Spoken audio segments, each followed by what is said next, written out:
नमस्कार, सुप्रभात। 12 मई 2025 का दिन आपके लिए मंगलमय हो। ये दिन आपके लिए शुभ हो, ऐसी मेरी कामना है। 12 मई 2025 को शुभ मुहूर्त कब है, निकृष्ट काल कब है, निकृष्ट काल में राहु काल का क्या समय है, दिशा शूल किस दिशा में है और उसका क्या निवारण है, ये सारी बातें इस वीडियो के माध्यम से आप तक पहुँचा रहा हूँ। वीडियो में शुरू से आखिर तक बने रहें। हो सकता है ये वीडियो आपके आज के दिन को मंगलमय बना दें।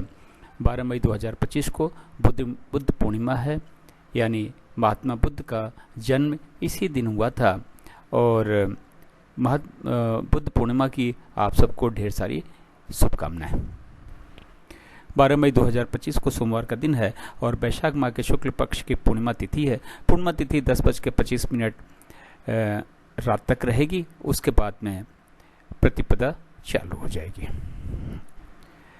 मीराचा ने काल को 5 भागों में बांटा हुआ है। महन काल सबसे अच्छा काल, फिर अमृत काल, फिर बक्र काल। शून्य काल और राहु काल निकृष्ट काल है। इन दोनों समय काल में हमें कोई भी शुभ कार्य नया कार्य नहीं करना चाहिए। यदि हमने कोई भी शुभ कार्य नया कार्य इन दोनों समय काल में किया तो उसकी सफल होने की संभावनाएं शून्य के बराबर होती हैं। महंत काल और अमृत काल में वैसे तो आप कोई भी शुभ कार्य नया कार्य कभी भी कर सकते हैं, लेकिन बेहतर रिजल्ट पाने के लिए, कार्य शीघ्र पूर्ण होने के लिए, कार्य निर्विघ्न पूर्ण होने के लिए, कार्य में 100% सफलता पाने के लिए कहा यह जाता है कि युवा और प्रौढ़ के समय को चुनेंगे तो अच्छा होगा। बक्र काल में कहा यह जाता है कि अगर आपने बक्र काल में कोई कार्य शुरू कर दिया तो कार्य तो पूरा हो जाता है, लेकिन बहुत ही ज़्यादा दिक्कत और परेशानियों के बाद में, तो कोशिश करें कि बक्र काल में भी कोई शुभ कार्य नया कार्य न करना पड़े तो बेहतर है।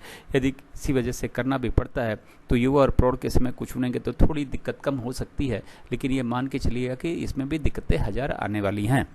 राहु काल फ्लोटिंग काल है। ये महंत काल, अमृत काल, बक्र काल और शून्य काल में पड़ सकता है। राहु काल यदि महंत काल, अमृत काल, बक्र काल में पड़ता है तो उस समय हमें कोई भी शुभ कार्य नया कार्य नहीं करना है। उससे पहले यदि हमने कोई भी शुभ कार्य नया कार्य शुरू कर दिया है तो कोई दिक्कत नहीं है, और वो कार्य अगर राहु काल के बीच में कहीं जाके समाप्त होता है तब भी कोई दिक्कत नहीं है। आज के दिन महंत काल 7:36 शाम से शुरू होकर 9:12 रात तक है। अमृत काल सुबेरे 6 बजे से शुरू होकर 7:36 सुबेरे तक है। फिर 10:48 सुबेरे से शुरू होकर 1:12 दोपहर तक है। फिर 3:36 शाम से शुरू होकर शाम को 5:12 तक है। फिर 9:12 रात से शुरू होकर रात के 10 बजे तक है। फिर 1:12 रात से शुरू होकर 2:48 रात तक है। बक्र काल 7:36 सुबेरे से शुरू होकर सुबेरे 10:48 तक है। फिर 1:12 दोपहर से शुरू होकर 3:36 शाम तक है। फिर शाम को 6 बजे से शुरू होकर 7:36 शाम तक है। फिर 10 बजे रात से शुरू होकर 1:12 रात तक है। फिर 4:24 सुबेरे से शुरू होकर 5:12 सुबेरे तक है। शून्य काल 5:12 शाम से शुरू होकर शाम को 6 बजे तक है। फिर 2:48 रात से शुरू होकर 4:24 सुबेरे तक है। फिर 5:12 सुबेरे से शुरू होकर 6 बजे सुबेरे तक है। राहु काल आज के दिन सुबेरे 7:30 बजे से शुरू होकर 9 बजे सुबेरे तक है। ये रहा 24 घंटे का समय के हिसाब से वितरण और विवरण। चार्ट को या तो नोट कर लें या तो डाउनलोड कर लें और आज के दिन के सारे शुभ कार्य, सारे नए कार्य इस चार्ट के अनुसार करें। कार्यों को सफल बनावें और अपने दिन को भी सफल बनावें। अब बात करते हैं कि चार्ट का उपयोग आप कहाँ कहाँ और कैसे कर सकते हैं। गृह प्रवेश, कोई नई कथा, नई हवन, नई पूजा या मुंडन या फिर नामकरण का शुभ मुहूर्त जानना हो तो चार्ट का उपयोग करें। पीछे देगा चार्ट में शुभ मुहूर्त देखें, उस शुभ मुहूर्त में ही इन कार्यों को शुरू करें। लड़की देखने जाना है, लड़का देखने जाना है, किसी यात्रा पे जाना है, किसी से मिलने जाना है, फ्लैट खरीदने जाना है, ज़मीन खरीदने जाना है, इंटरव्यू के लिए जाना है, किसी से मिलने जाना है, एग्ज़ाम देने जाना है, स्कूल में एडमिशन के लिए जाना है, इंटरव्यू के लिए जाना है, तो घर से निकलने, किसी यात्रा पे जाना है तो घर से निकलने का शुभ मुहूर्त चार्ट में देखें। उस शुभ मुहूर्त में इन कार्यों के लिए घर से निकलें।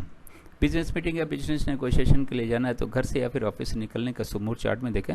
उस शुभ मुहूर्त में इन कार्यों के लिए घर से या फिर ऑफिस से निकलें। अब बात करते हैं दिशा शूल की। सोमवार का दिन है। पूर्व और दक्षिण पूर्व की दिशा में दिशा शूल है। घर से दर्पण देखने के बाद निकलें, लेकिन दिन होता है 24 घंटे का, सुबह 6 बजे से लेकर अगले दिन 6 बजे तक। इस 24 घंटे में कहीं जाके यदि आप वापस आ जाते हैं तो दिशा शूल का कोई दोष नहीं होता, लेकिन किसी वजह से रुकना पड़ता है तो दर्पण देखने के बाद तो घर से आप निकलेंगे ही, लेकिन पीछे दिए गए चार्ट का उपयोग करें। यात्रा का शुभ मुहूर्त देखें, उस शुभ मुहूर्त में ही यात्रा पे घर से निकलें। अपने दिन को सफल बनावें, अपनी यात्रा को सफल बनावें और दिशा शूल के दोष को भी समाप्त करें। मेरे चैनल सागा ऑफ लाइफ को आपने ज्वाइन किया, इसके लिए आपका बहुत बहुत धन्यवाद। चैनल पर नए हो तो सब्सक्राइब करें और सब्सक्राइब कर रखा है तो बेल आइकन को ऑन कर दें ताकि अगला वीडियो जब मैं डालूं तो आपको सूचना मिल जाए।